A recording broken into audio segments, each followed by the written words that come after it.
Aleluia! Bom dia, meus queridos. Meu coração está aqui já quebradinho, nem começamos, já estou pela presença do Senhor neste lugar, pela alegria que eu tenho de rever irmãos tão preciosos para mim, pela história que Deus tem escrito através da vida de vocês nessa cidade. Por tudo isso meu coração se alegra. Eu amo a igreja de Jesus, eu amo a comunidade da graça, eu amo vocês e meu coração está em festa. Que Jesus receba todo o nosso louvor nessa manhã e cumpra todo o propósito que Ele tem para nós hoje. Onde houver um coração que o busque, ele será encontrado. Se a nossa expectativa estiver na pessoa do Senhor Jesus, nós não sairemos daqui frustrados nessa manhã. Teremos um encontro com a vida verdadeira. Amém? Eu quero rapidamente apresentar os meus irmãos, o menino mais bonito da banda, Marcelo. Estamos casados já há 22 anos, gente. Bia e Samuca estão lá em casa. Murilo, uma bênção na nossa vida. Vaguinho, já há mais de 15 anos ministrando com a gente. E o Rafa também há mais de 15 anos. Irmãos preciosos que eu louvo ao Senhor por servirem ao Senhor ao nosso lado já há tantos anos. E eu quero convidar você a render ao Senhor Jesus toda a sua adoração. Nós nos reunimos muitas vezes com muitos propósitos. Nós nos reunimos para edificação, nós nos reunimos para aprender, nos reunimos para comunhão, mas o propósito central pelo qual a igreja deve se reunir é para adorar o Senhor Jesus. E adorar é atribuir dignidade e valor a Deus, e é isso que nós vamos fazer hoje. Amém? Cantai ao Senhor um cântico novo, cantai todas as terras, cantai ao Senhor, bendizei o seu nome, proclamai a sua salvação, anunciai entre as nações a sua glória, e entre todos os povos as suas maravilhas. O que grande é o Senhor, muito digno de ser louvado, mais temível do que falsos deuses. Glória, majestade estão diante dele, força e formosura no seu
Santo, Santo, Santo.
Todo ser que respira, louve ao Senhor. Nós reconhecemos a grandeza do nosso Deus, reconhecemos a sua santidade, e a nossa alma explode em louvor a esse Deus, porque Ele é digno. Amém? Vamos juntos. Louve, exalte ao Senhor. Louve seu nome para sempre. Mais uma vez. Louve, exalte ao Senhor.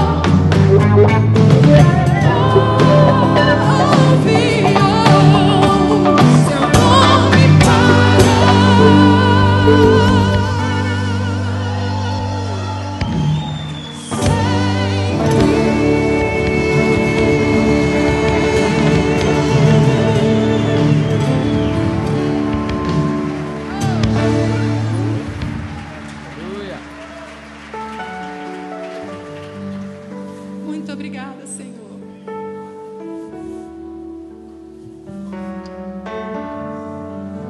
Nossa alma te canta louvores. Em gratidão eu canto a ti com coração, venho adorar. Minha alma está bem junto a ti, és meu Senhor, meu Salvador.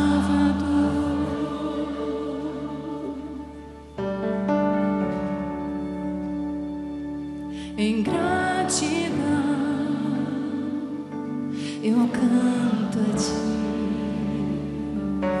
com coração, venho adorar.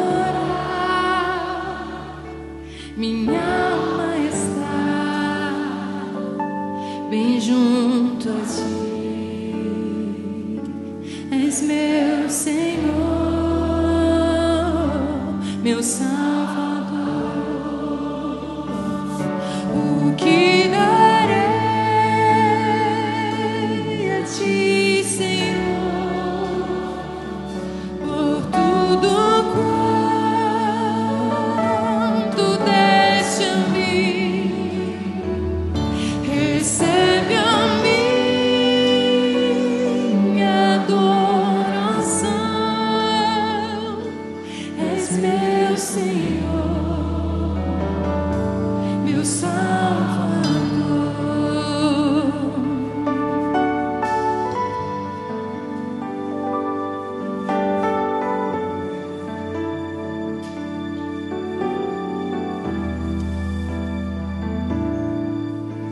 Vamos dizer mais uma vez, pode ser mais forte ainda. Em gratidão eu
gratidão no Novo Testamento é eucaristel, ações de graças, reconhecimento.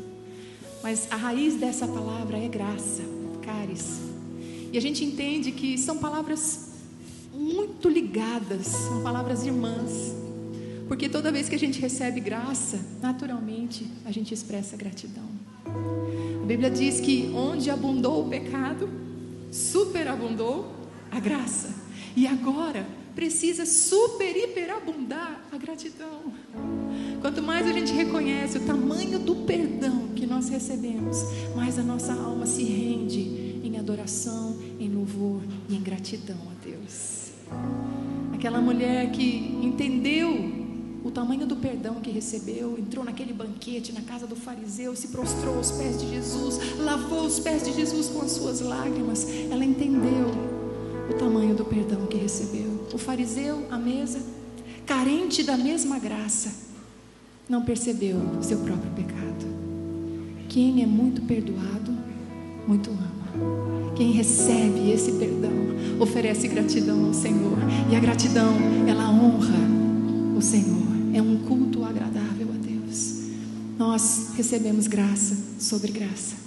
O amor de Deus está sobre nós. Não merecíamos, mas Ele decidiu nos amar. Hoje nós o amamos. Amém, queridos? Obrigada por isso, Senhor.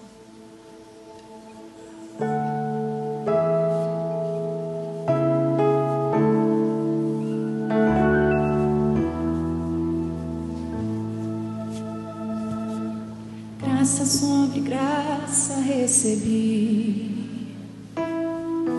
e da plenitude renasci.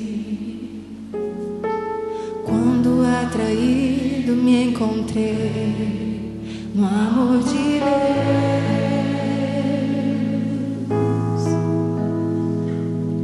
vive poderosa salvação,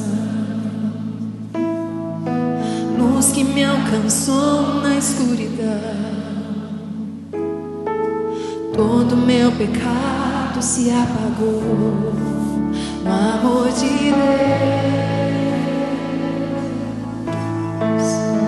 Logo eu, um pobre pecador, logo eu, tão fraco e tão devedor, logo eu, de graça recebi o amor de Deus.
logo eu de graça recebi o amor de Deus.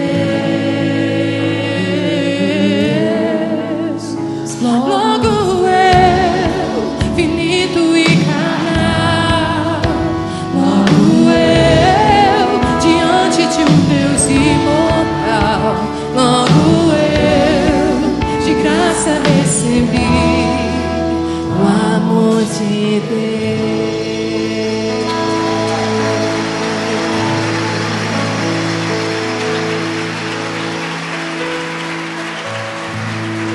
Obrigada, Jesus. Obrigada por tão grande amor, Senhor. Obrigada, Senhor. Logo eu, um pobre pecador, logo eu, tão fraco e tão devedor, logo eu, de graça recebi o amor de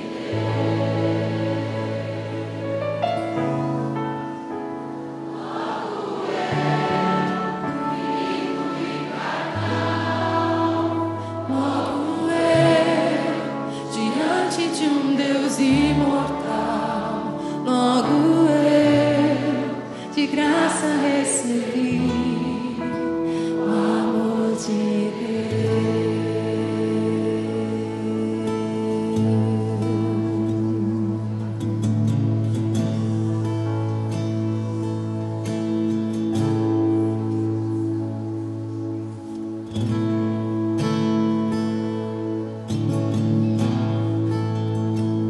Te amo, Deus, tua graça nunca falha. Todos os dias eu estou em tuas mãos. Desde quando eu me levanto até eu me deitar, eu cantarei da bondade de Deus. És fiel em todo tempo, em todo tempo tu és tão bom, com todo fôlego que tenho, eu cantarei da bondade de Deus. Tua doce voz que me guia em meio ao fogo, na escuridão, tua presença me conforta. Sei que és meu Pai, que amigo és, eu vivo na bondade de Deus. És fiel em todo tempo, em todo tempo tu és tão bom, tu és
de que o Senhor é bom. Temos provado da bondade do Senhor. Amém? Eu me lembro de uma oração de A.W. Tozer. Ele começou a oração dizendo assim: ó Senhor, tenho provado da tua bondade. E ela tanto me satisfez quanto me fez desejar por mais. Quanto mais a gente conhece a pessoa do Senhor Jesus, mais a gente quer conhecer e desfrutar dessa vida plena que existe só nele. Amém? Senta um minutinho, meus irmãos.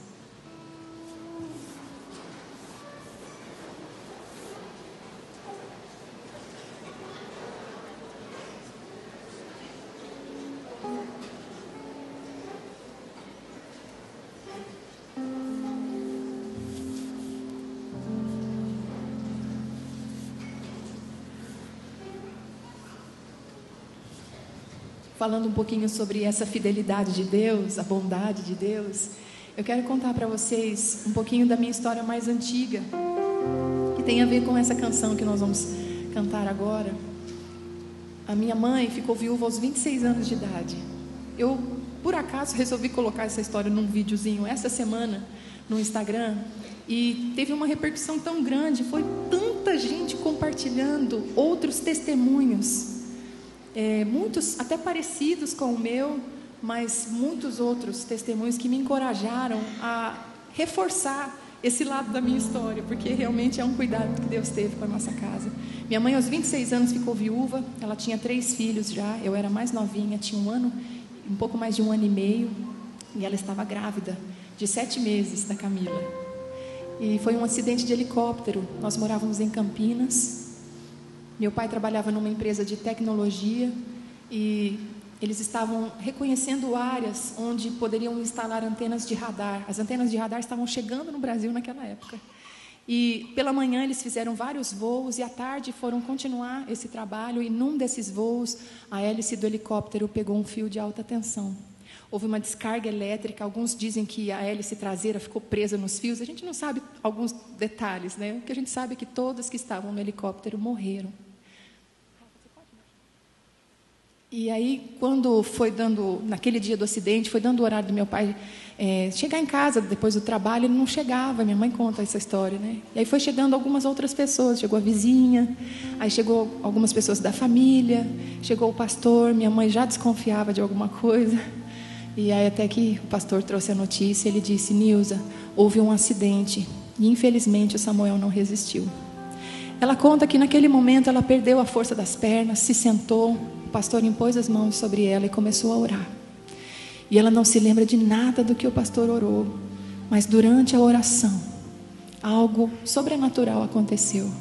Veio à mente dela uma palavra que está em Josué capítulo 1, verso 9. O texto diz: não temas nem te espantes, ser forte e corajoso, porque eu, o Senhor teu Deus, estou contigo por onde quer que andares. E ela conta que aquilo ficou se repetindo na mente dela por dias.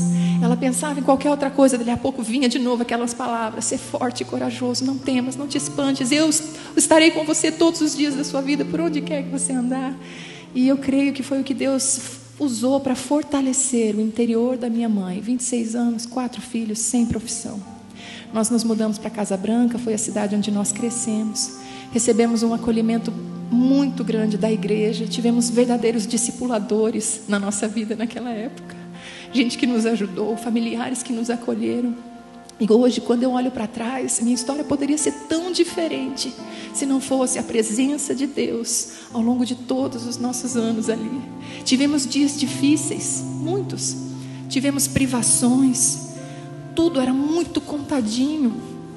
Muita gente nos ajudava com doações, roupa, presentinhos, coisas até de alimentos, mas nunca nos faltou o alimento, nunca nos faltou a alegria.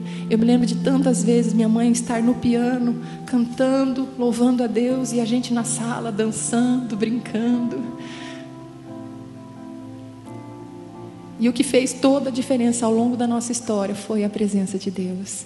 E o que a gente aprende nas Escrituras: em nenhum momento o Senhor nos prometeu uma vida sem problemas, sem dores, sem dificuldades. Pelo contrário, Ele já nos avisou: no mundo tereis aflições, mas tem de bom ânimo, eu venci.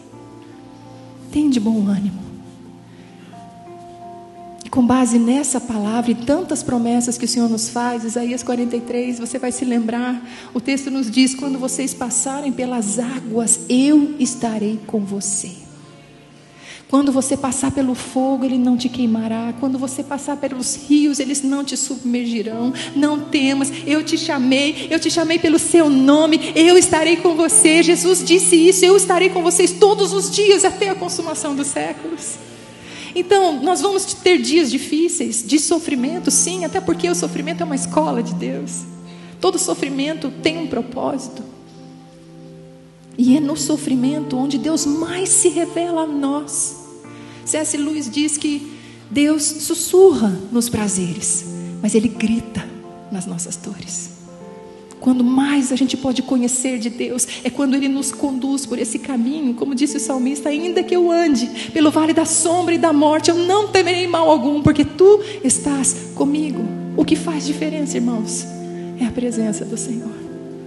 É a presença do Senhor. Essa presença completa satisfaz, fortalece, levanta, aquece, ilumina.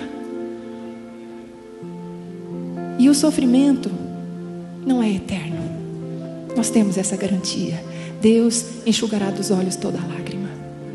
Ainda que Deus decida não remover o sofrimento da sua vida, como Paulo orou por 3 vezes: Pai, tira de mim esse espinho na carne. Ele ouve o Senhor dizendo: Paulo, a minha graça te basta, porque o meu poder se aperfeiçoa na fraqueza. Pode ser que Deus decida não remover o sofrimento. E se essa for a decisão de Deus, é porque Ele tem um propósito na nossa vida através do sofrimento. Que bênção poder confiar nesse Deus que pode todas as coisas, que sabe de todas as coisas e que nos ama com amor incondicional. Tudo que Deus faz é bom, tudo que Ele permite é necessário. E seja qual for o caminho que você está trilhando ou ainda vai trilhar na sua vida, nunca se esqueça: Ele está com você todos os dias da sua vida.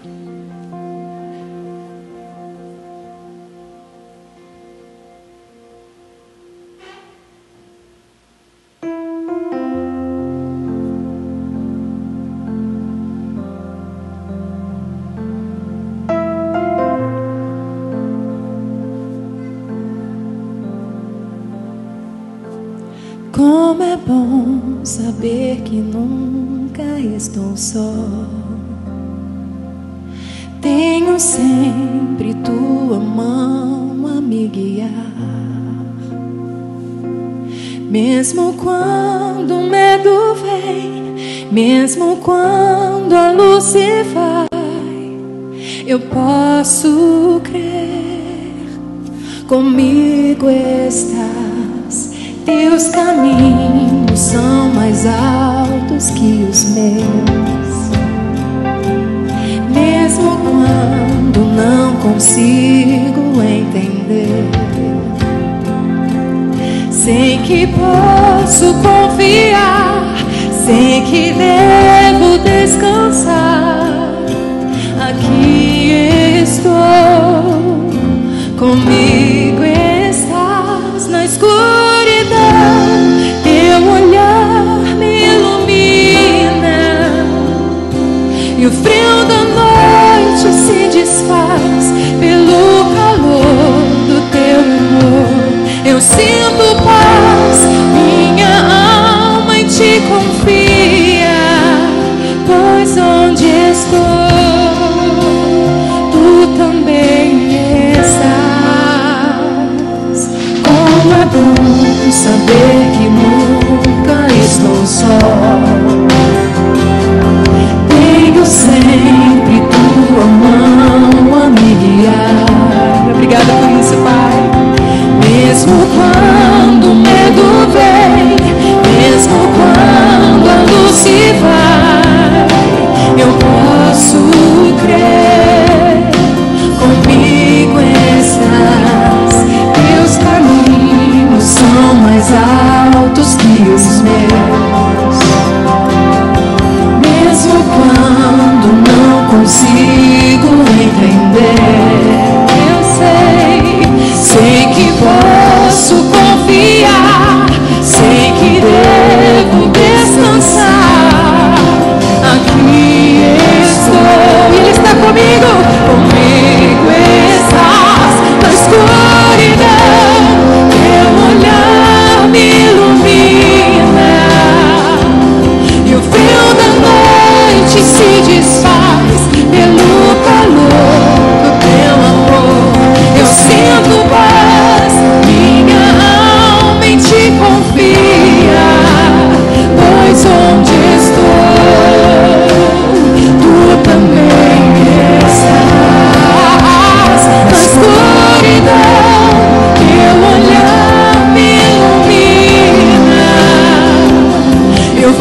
Na escuridão, teu olhar me ilumina, e o frio da noite se desfaz pelo calor do teu amor. Eu sinto paz, minha alma em ti confia, pois onde estou,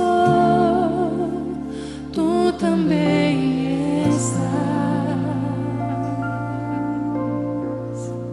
Queria que você tomasse a mão da pessoa do seu lado, e ainda que você não saiba de nada do que o seu irmão tem vivido, Deus sabe de tudo, e nós vamos interceder neste momento. Ore pelo seu irmão, para que, se por acaso ele tem passado um momento de dor, de sofrimento, que ele sinta a presença do Senhor, o calor da sua presença, o sustento que vem da sua presença, o consolo do Espírito Santo, para que o propósito em tudo isso se cumpra em nome de Jesus. Jesus, tu estás conosco, Senhor.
É meu, somente meu, todo trabalho,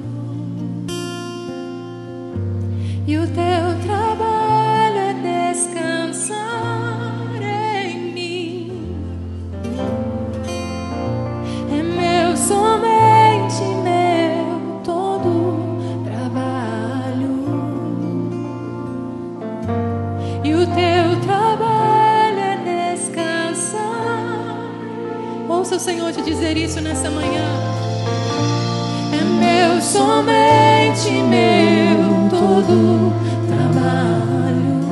Ele tem cuidado de você, e o teu trabalho é descansar em mim.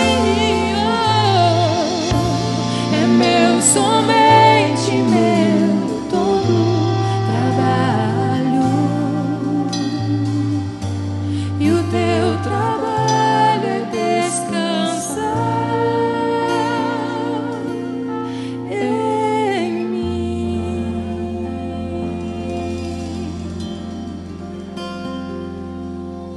E apesar desta glória que tens, tu te importas comigo também. E este amor tão grande eleva-me, amarra-me a ti. Tu és tremendo. E apesar dessa glória, obrigada por isso, Senhor. Tu te importas comigo também. E este amor tão grande eleva-me, amarra-me a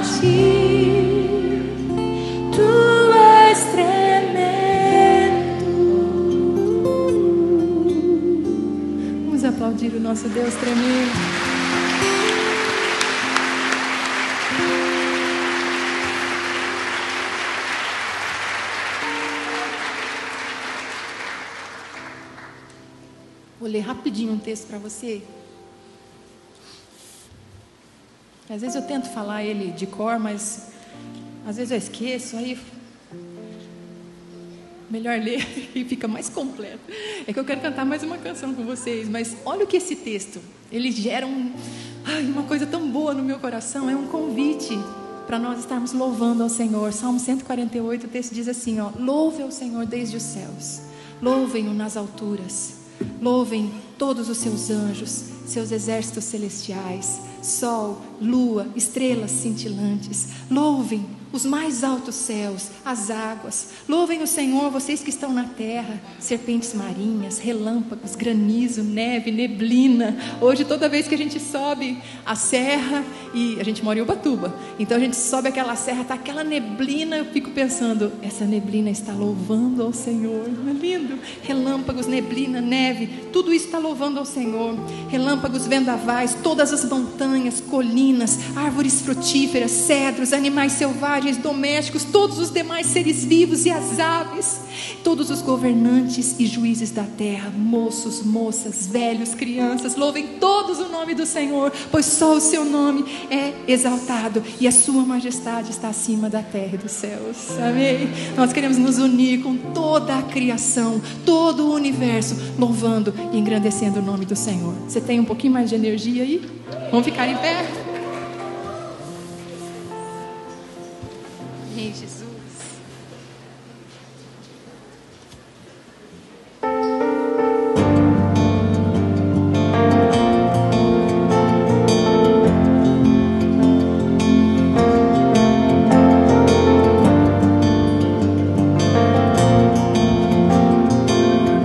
Só o Senhor é Deus. Tu és Deus, nosso Senhor. Somos teus, criados para o teu louvor. Terra e céu se rendem a ti.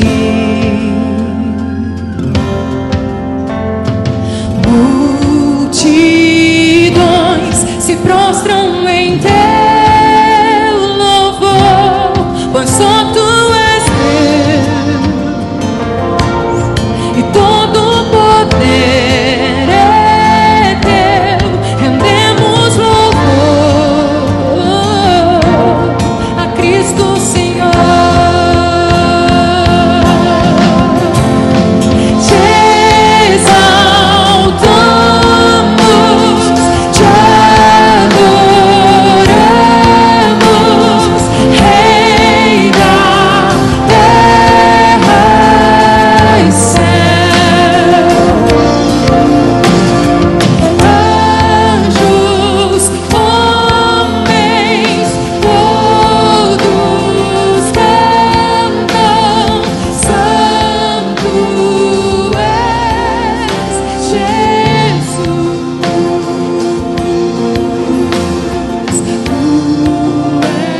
és Deus, nosso Senhor. Somos teus, criados para o teu louvor, pois só tu és Deus e todo o poder é teu. Rendemos louvor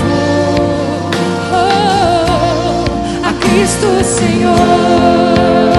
Se você pode, erga as suas mãos e diga isso. Te exaltamos, te adoramos,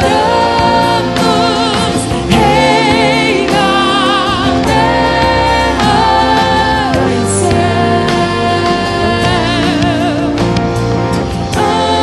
Anjos, homens, todos cantam, Santo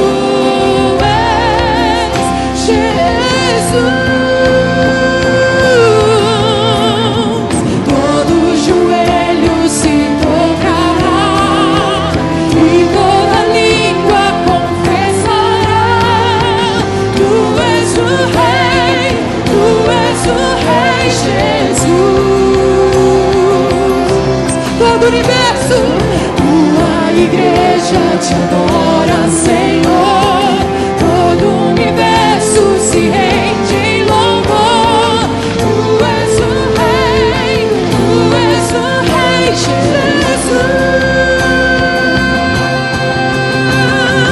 Te exaltamos,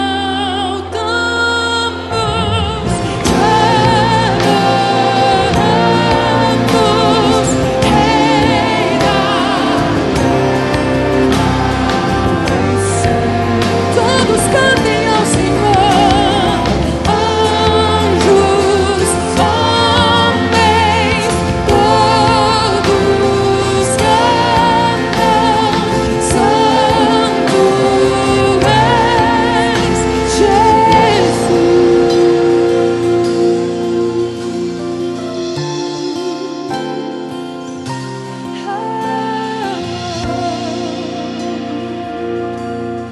Te damos honra, te damos glória, teu é o poder, pra sempre, amém. Te damos honra, pra sempre, te damos glória, teu é o poder, pra sempre, amém. Te damos honra, te damos honra,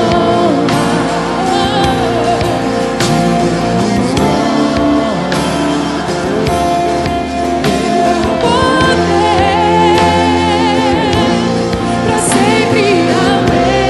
Te damos honra, te damos honra,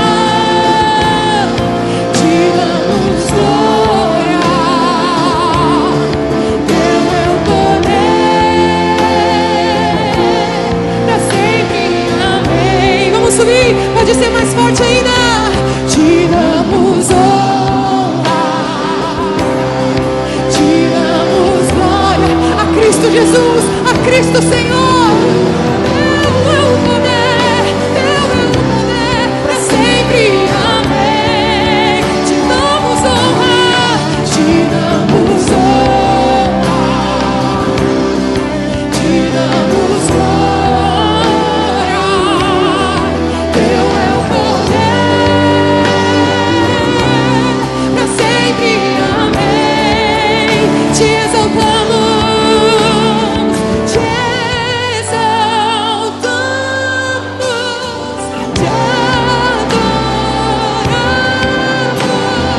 Rei da guerra e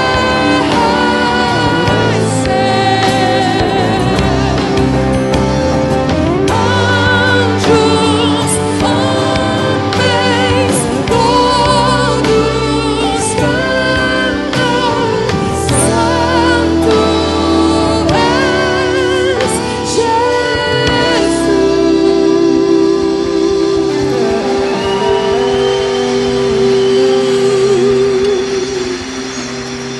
Recebe o nosso louvor, Senhor.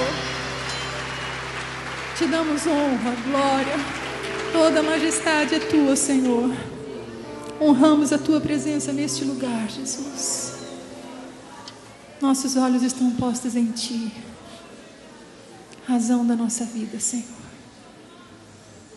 Tu és a razão da nossa vida, Senhor. Exalte a Jesus com as suas palavras, honre a Ele, honre a sua presença neste lugar.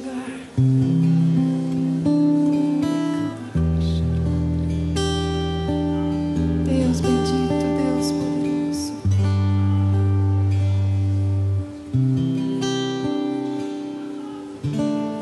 Tua presença, Senhor.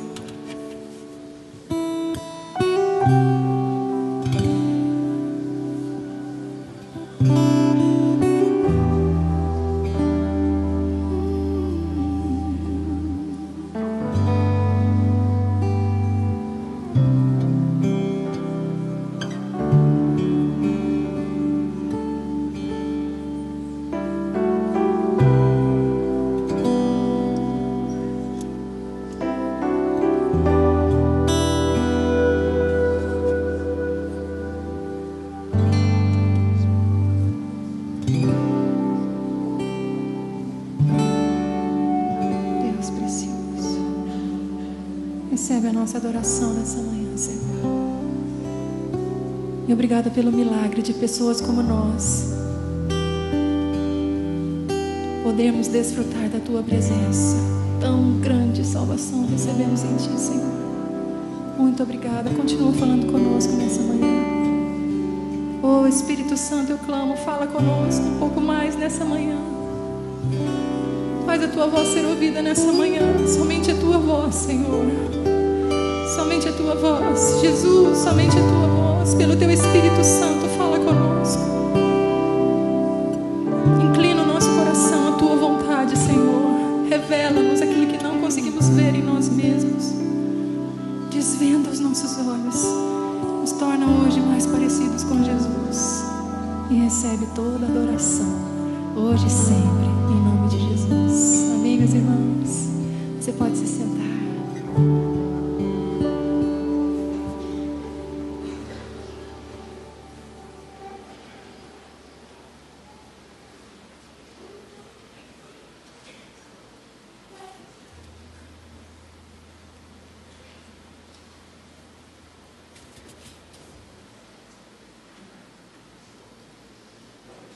Estava falando com a Gabi que ontem foi a primeira vez que eu ministrei de óculos. É que é meu primeiro multifocal. Aí eu ainda não achei, assim, não enxergo vocês direito, assim, sabe? Mas estou aprendendo. A Gabi falou que você pegou o jeito, né, pastor César? Está tentando, eu também. Irmãos, se você puder, abra sua Bíblia comigo no Evangelho de Mateus, no capítulo 25.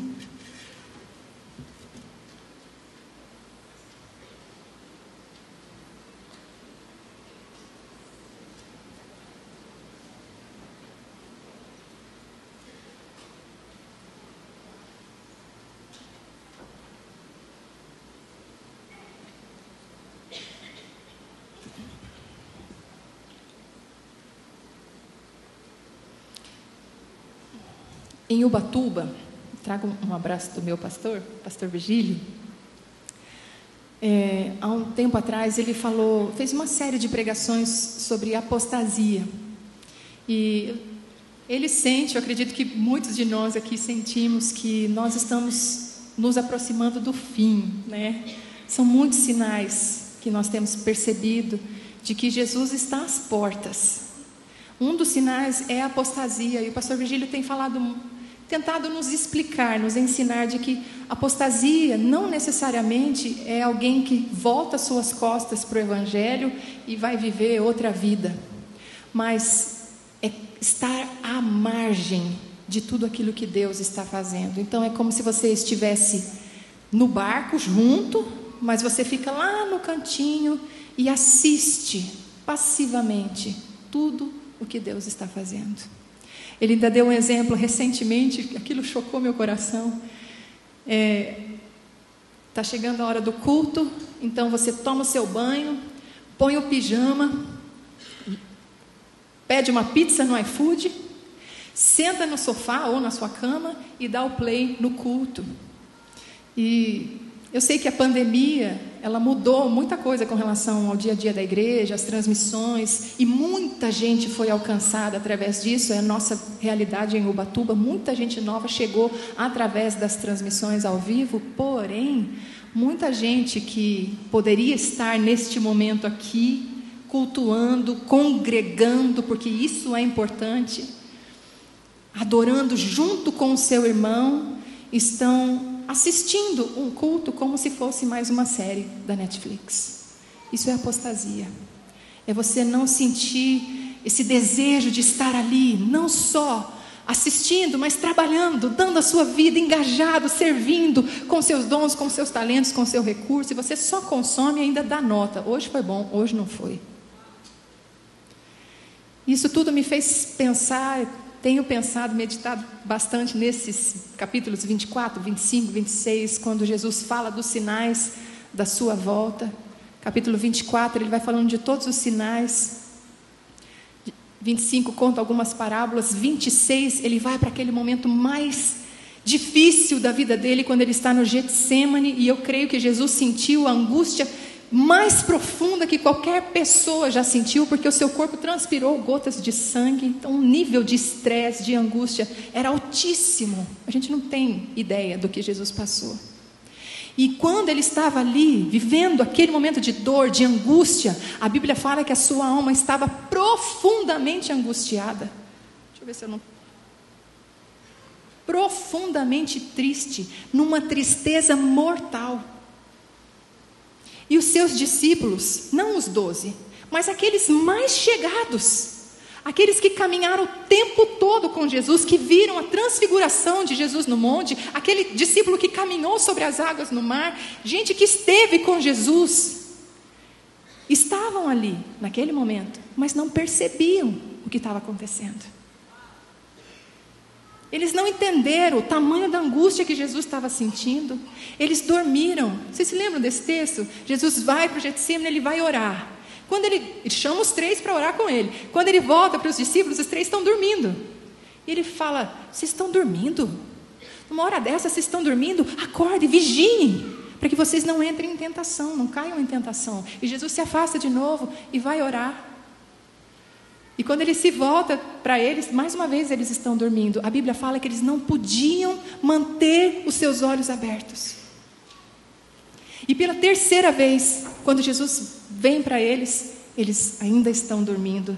E aí ele vai falar assim: como é que vocês ainda dormem e descansam? Num momento como aquele. E no capítulo 24, tudo isso eu estou falando de Mateus, 24, 25, 26. No 24... quando ele está falando dos sinais da vinda, da sua volta, ele fala que quando o Filho do Homem vier, será como no tempo de Noé. Como era no tempo de Noé? As pessoas estavam na sua rotina de banquetes, festas e casamentos. Comiam, bebiam, casavam e davam-se em casamento. O texto vai dizer: não perceberam o que estava para acontecer, até que veio o dilúvio e levou todos. Assim será na vinda do Filho do Homem. E ele falando sobre isso, logo ele já engaja nas parábolas, e a primeira é a parábola das 10 virgens, e é esse texto que eu queria compartilhar com você de forma muito rápida. Eu não sou pregadora aqui é o pastor César, sei lá quem mais que prega aqui, está cheio de pastores, mas eu só quero compartilhar o que Deus tem falado ao meu coração. Então, capítulo 25 de Mateus, a partir do verso 1, o texto diz: o reino dos céus será, pois, semelhante a 10 virgens que pegaram suas candeias e saíram para encontrar-se com o noivo. 5 delas eram insensatas e 5 eram prudentes. As insensatas pegaram suas candeias, mas não levaram óleo.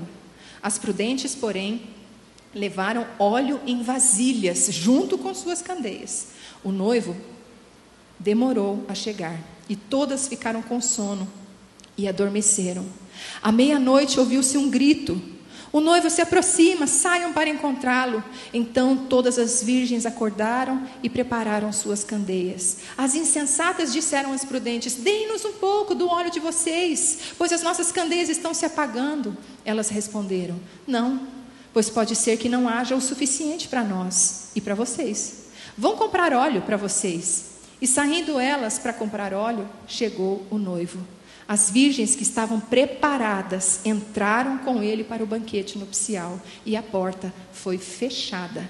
Mais tarde vieram também as outras e disseram: Senhor, Senhor, abra a porta para nós. Mas ele respondeu: a verdade é que eu não as conheço. Portanto, vigiem, porque vocês não sabem o dia nem a hora.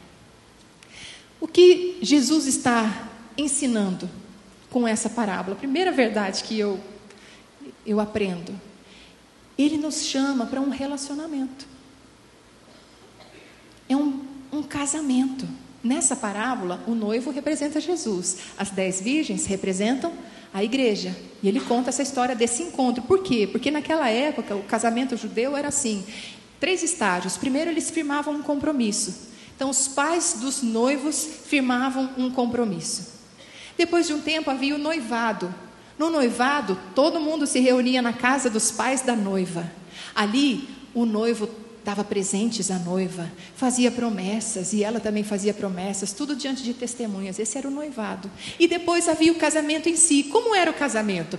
A noiva ficava com as suas amigas na casa dos pais, e o noivo com seus amigos na casa dos pais dele. Aí o noivo saía com os seus amigos, caminhando, ia até a casa da noiva, chamava a noiva, e aí vinha a noiva com todas as suas, uma espécie de madrinhas, sei lá, e aí vinham todos juntos num grande cortejo até a casa do noivo, onde seria celebrado o casamento. Havia um grande banquete. Então Jesus está contando essa história.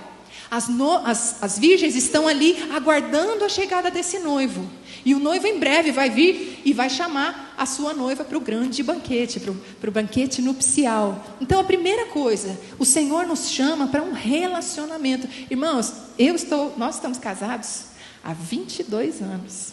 Não parece. Brincadeira. 22 anos. Por muito tempo, até no início do nosso casamento, talvez a pessoa que eu tinha mais intimidade na minha vida era minha mãe. Ou talvez as minhas irmãs, porque nós somos 5 filhos, mas 3 irmãs. E a gente é muito amiga. Mas com o passar dos anos, não existe pessoa com quem eu tenha maior intimidade do que o meu esposo. O casamento, ele é o relacionamento que representa o maior nível de intimidade de toda a nossa vida. E é Jesus nos convidando para esse relacionamento. Um relacionamento de fidelidade, de confiança, de transparência. Eu sei que existem casamentos que ao longo dos anos, as duas pessoas até podem estar no mesmo espaço físico, mas não existe mais ligação emocional. É verdade? É verdade. Mas esse não é o propósito de Deus. Um casamento bem-sucedido é aquele casamento que quanto mais passa o ano, melhor fica. Mais intimidade, mais transparência, mais confiança. É um olhar e o outro já entendeu. E a gente vai percebendo e conhecendo os defeitos de cada um. A gente aprende a ceder. A relação vai ficando cada vez melhor. Esse é o meu testemunho, nosso testemunho como casados. Hoje é muito melhor do que 22 anos atrás, 20 anos, 10 anos atrás. Só vai melhorando. Eu me lembro que no dia do nosso casamento, nós tivemos o nosso pastor, o pastor Virgílio, e o pastor Ademar. Olha que chique. O pastor Ademar celebrou o nosso casamento. E a palavra que ele ministrou naquele dia foi a respeito do vinho. E ele falou sobre isso, que o casamento, assim como o vinho, quanto mais os anos passam, melhor fica, né? E Jesus nos chama para isso, para esse tipo de relacionamento, de intimidade e de confiança. Agora, precisa haver uma preparação adequada para esse encontro. E no caso dessa parábola, todas as moças eram virgens. Estava tudo certo, todas eram virgens. Todas tinham a lâmpada, todas pegaram sua lâmpada, todas saíram ao encontro do noivo, todas disseram que seguiriam o noivo, todas aguardaram a vinda do noivo. Elas estavam no lugar certo, elas tinham a lâmpada, aparentemente estava tudo certo. Só tinha uma diferença: 5 delas tinham óleo reserva. O que representa esse óleo, irmãos? Óleo na Bíblia representa o Espírito Santo. Isso fala desse relacionamento com o Senhor. Na aparência, elas estavam preparadas, mas não havia vida de relacionamento, não havia óleo. O óleo representa o Espírito. Ter a lâmpada sem o óleo é perigoso, é insensatez. Para que serve uma lâmpada sem óleo? Para nós é um pouco difícil entender essa coisa de lâmpada, porque não faz parte da nossa cultura. Mas é a mesma coisa de você imaginar um celular sem bateria. Para que serve um celular sem bateria? Para que serve uma lâmpada sem energia? Uma lanterna sem pilha? Não tem utilidade nenhuma. Então é preciso que nós nos atentemos para que a nossa vida não seja uma vida de aparência, porque nós podemos estar no mesmo lugar, dizer que vamos seguir o noivo, que vamos nos encontrar, que vamos morar no céu, mas se não houver relacionamento com esse Jesus, não tem óleo, não tem preparação para entrar. Vai chegar o que aconteceu aqui: Jesus vem, chama, a porta se fecha, aqueles que não estão preparados vão comprar óleo e vai ser tarde demais. A aparência não basta.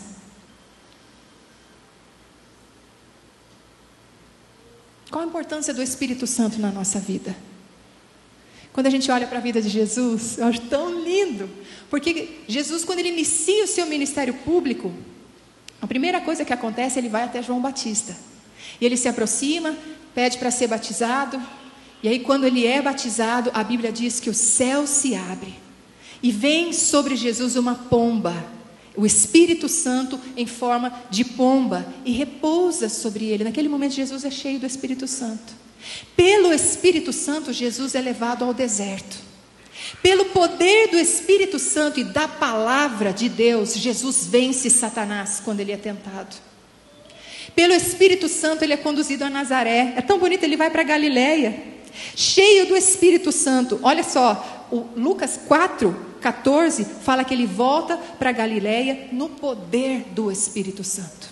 E aí ele vai para Nazaré, vai no sábado numa sinagoga, abre a Bíblia, abre a Torá, e aí ele lê: porque o Espírito do Senhor está sobre mim, pelo que o Senhor me ungiu. Olha o Espírito Santo no ministério de Jesus.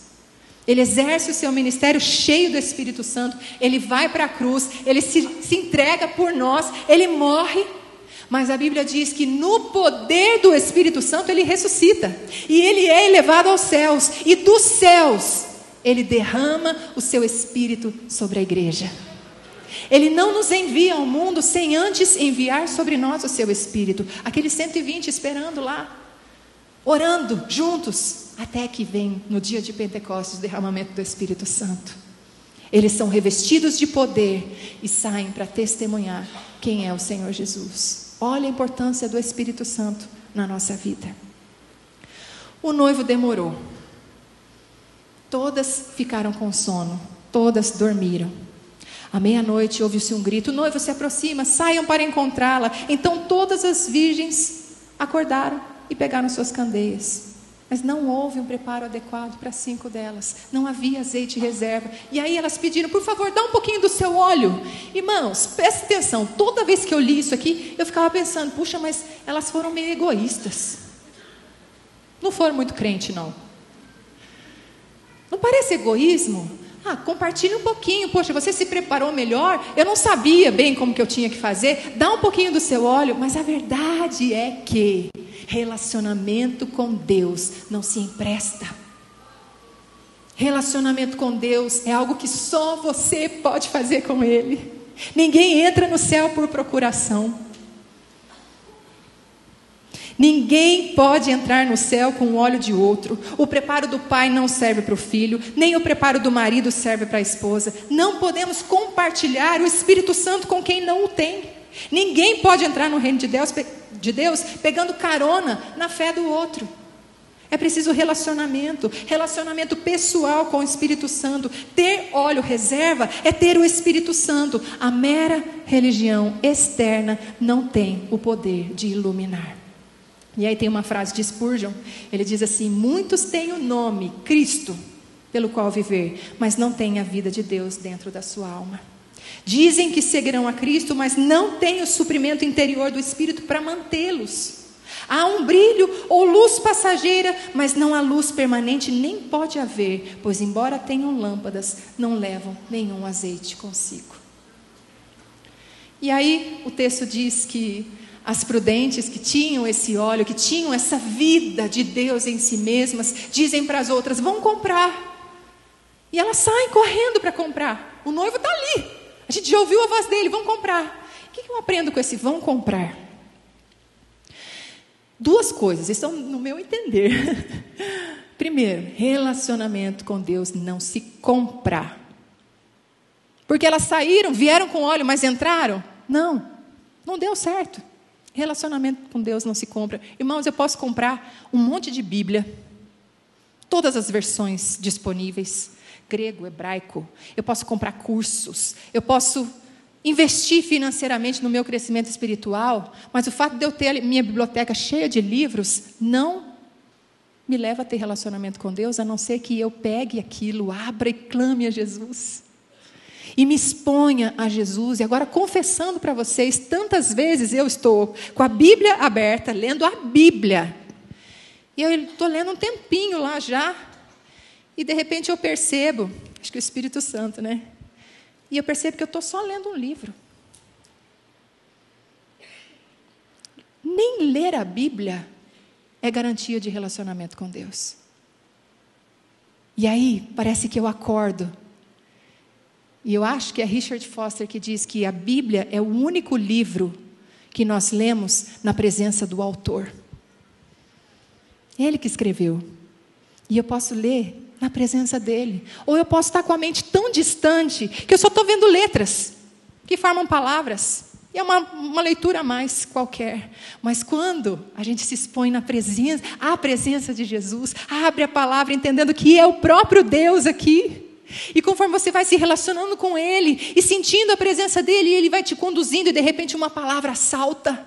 E aquela palavra fica no seu coração durante todo aquele dia. E no dia seguinte você vai estudar aquela palavra, aquilo fica enraizado no seu coração. Isso é relacionamento com a palavra. Isso é relacionamento com Jesus. É quando você está no seu dia a dia e vem aquele rompante de ira e você tem o desejo de explodir e vem aquela luz vermelha dizendo: calma, segura. O Espírito Santo te alertando, te conduzindo. Ou quando você se vê num momento sem saída. Senhor, eu não tenho o que fazer. O que eu vou fazer? E aí os joelhos se dobram. E vem aquela paz que excede todo o entendimento. Relacionamento com o Espírito Santo. Jesus está nos chamando para isso, irmãos. É muito mais do que estar no grande barco que é a igreja. É relacionamento pessoal com Jesus. É ter a sua alma abastecida de óleo, da presença do Espírito Santo. Para que no dia em que Ele vier, nós estejamos preparados. Porque o que aconteceu nessa história é que quando aquelas virgens saem para comprar o óleo e a porta se fecha e elas chegam: por favor, abre para nós. Olha a resposta do Senhor: eu não conheço vocês. Quer dizer, é possível estar no mesmo lugar, no lugar certo. É possível até ouvir as coisas certas. É possível estar com a camiseta certa, mas não ter relacionamento com Ele. Porque relacionamento, você conhecer uma pessoa é só através de relacionamento, de tempo junto, de ouvir a voz, de falar, de ouvir o outro. Isso é relacionamento. Qual a importância do Espírito Santo nas nossas vidas? Ele opera em nós o novo nascimento. Ele nos batiza no corpo de Cristo. Ele testifica que somos filhos de Deus. Ele nos consola. Ele intercede por nós. Quarta-feira agora meu pastor falou que esse termo intercede é como se fosse super intercede. Temos alguém poderoso orando por nós. Ele intercede por nós. Ele ilumina o nosso entendimento para conhecer as Escrituras. Ele nos fortalece no íntimo. Ele nos convence do pecado. Ele ensina, Ele lembra, Ele guia, Ele regenera, Ele transforma, Ele vivifica e Ele glorifica. Tudo isso é texto bíblico. É o que o Espírito Santo faz na nossa vida. E aí, eu quero encerrar com vocês, pensando naquele texto de Efésios 5, 18. Não precisa nem abrir, porque eu sei que você conhece. Não se embriaguem com vinho, no qual há dissolução, mas enchei-vos do Espírito, ou deixem-se encher pelo Espírito de Deus. Falando, cantando, dando graças. Mas esse texto, ele tem alguns ensinos para nós. Primeiro, é um imperativo, é uma ordem. Deixem-se encher pelo Espírito Santo. É um mandamento que o Senhor nos dá. Quando nós recebemos a Cristo, nós somos selados com o Espírito Santo. Mas a partir daí, a vontade de Deus e o propósito de Deus é que a gente possa ir se enchendo cada vez mais do Espírito Santo. Até porque o tempo verbal é um presente contínuo. É algo que não acontece uma única vez na nossa vida. É algo que acontece todos os dias. Todos os dias, quando eu me exponho à presença de Deus, eu posso me encher um pouco mais da sua presença. Esse verbo está no plural. É para todos. Não é só para os líderes. Não é só para os pastores, para os ministros, é para todos. Aquele que está aqui há 50 anos, aquele que chegou hoje, o mais velho, a criança pequena. É para o pobre, para o rico, para todos. Encham-se, deixem-se encher pelo Espírito Santo. Outra coisa que a gente aprende é um verbo na voz passiva. Não tem como eu me encher. É o Espírito que me enche. Ele me enche, Ele me enche, Ele me enche. Mas eu preciso me expor. Eu preciso desejar. Eu preciso pagar o preço. Relacionamento. Para existir um relacionamento precisa investimento de tempo. Às vezes eu vou ter que negar alguma coisa para mim, para poder estar com Ele. E quanto mais a gente está com Ele, mais a gente deseja estar. E aí, para encerrar, alguém já disse, né, que a conversão é um milagre de um momento. Pum! Você estava morto, eu estava morta, mas eu criei na pessoa do Senhor Jesus, no seu sacrifício na cruz, eu tomei o perdão de Deus para mim, eu recebi a graça de Deus, eu recebi a salvação, o meu espírito foi vivificado, o Espírito Santo veio habitar em mim. Isso acontece num milagre, é um passo de fé. Se tem alguém aqui que ainda não tomou essa decisão na sua vida, que ainda não reconheceu Jesus como Senhor e Salvador da sua vida, é uma decisão, é um passo de fé. Eu creio no sacrifício de Cristo. Eu sou pecador, pobre pecador, logo eu, um pobre pecador.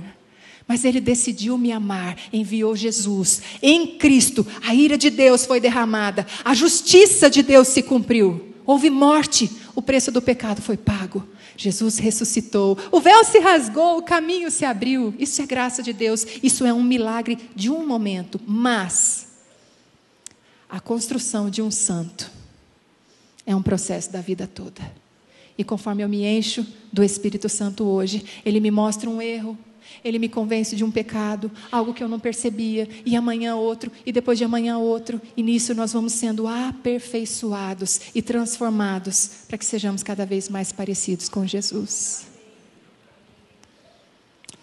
E aí, quando a Bíblia nos desafia a sermos cheios do Espírito Santo, a ideia não é o quanto eu tenho do Espírito Santo, mas é o quanto Ele tem de mim. Porque ser cheio do Espírito Santo significa ser controlado pelo Espírito Santo. Essa é a expressão bíblica. Quando os fariseus se encheram de ira com relação a Jesus, eles passaram a ser controlados pela ira. Essa é a ideia. Ser cheio é ser controlado. Mente, emoções, totalmente no controle do Espírito Santo. Ser cheio do Espírito é ser controlado todo o tempo pelo Espírito em nossa mente, em nossa vontade e em nossas emoções. E agora, meus irmãos, é o momento mais importante desse culto. Porque é o momento que você vai conversar com Deus. Que a gente pode ouvir tanta coisa, né? E a gente pode concordar com bastante coisa. Mas se a gente não tiver um posicionamento naquilo que é necessário, amanhã nossa vida volta ao normal e tudo continua. Mas se você sente o Senhor te chamando para algo mais profundo com Ele hoje, firme um compromisso hoje. Traduza isso em palavras, fale com Deus. Feche seus olhos.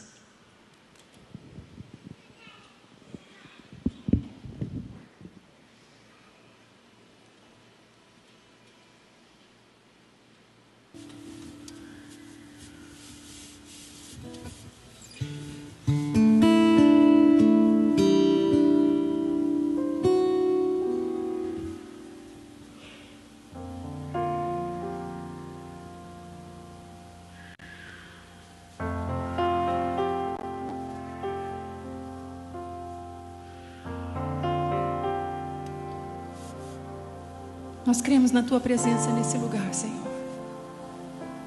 E nós ouvimos a Tua palavra nesse momento. E eu peço a Ti, Espírito Santo, que o Senhor fale conosco, que o Senhor nos mostre aquilo que precisa ser corrigido no nosso coração, no nosso dia a dia, na nossa vida contigo. Nós não queremos viver de aparência, Senhor. Não queremos viver de aparência, nem daquilo que recebemos do Senhor um dia lá atrás.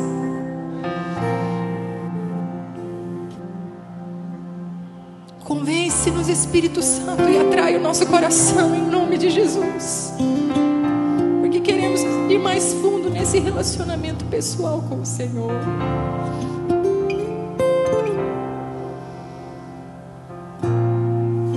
Faça a sua oração nesse momento.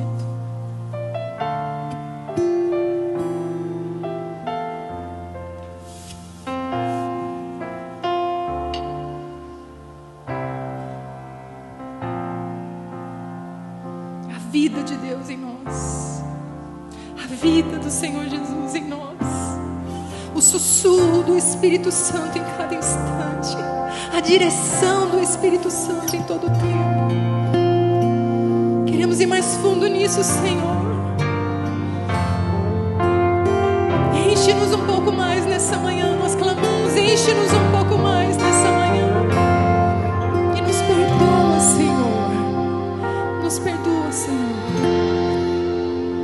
Se tantas vezes estamos no lugar certo, mas o nosso coração está distante. Se já nos acostumamos com isso.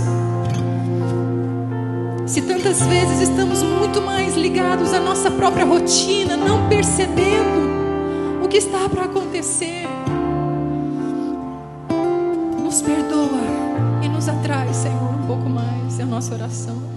Há muito mais que isso, Espírito Santo sopra em nós. Há muito mais que isso, Espírito Santo, esperamos por ti. Enche-nos outra vez, enche-nos outra vez. Fogo de Deus acende em nós, paixão pelo teu nome, Espírito de Deus, derrama aqui o teu poder, o teu amor em nós. Vamos ficar em pé, vamos dizer: vento impetuoso, enche-nos com o teu poder.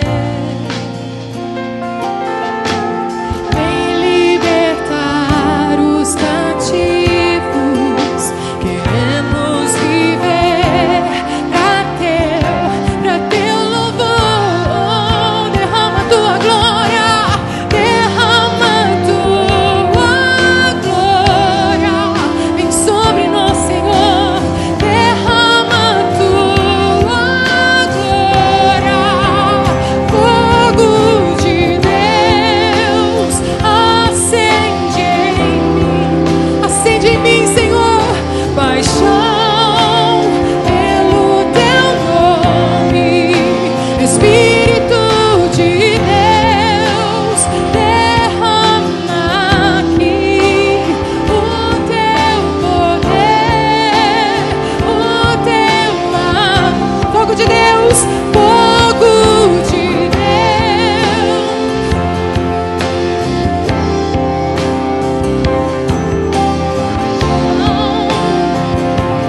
Seja o primeiro, Senhor, seja o primeiro em nosso coração. Oh, Espírito, derrama aqui o teu amor em nós. Vamos dizer mais uma vez do início: há muito mais que isso. Há muito mais que isso, Espírito Santo sopra em nós. Há muito mais que isso, Espírito Santo, esperamos. Oh, enche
suas mãos agora. Vem, acende em nós, Senhor. Vem, acende em nós, Senhor. Vem, acende em nós paixão pelo teu nome. Vem, acende em nós, Senhor. Vem, acende em mim, Senhor. Paixão pelo teu nome. Vem, acende em nós, Senhor. Vem, acende na tua igreja, Jesus. Vem, acende em nós paixão pelo fogo de Deus. Acende em nós paixão pelo teu nome. Espírito de Deus, derrama aqui o teu poder, o teu amor. Última vez, diga isso.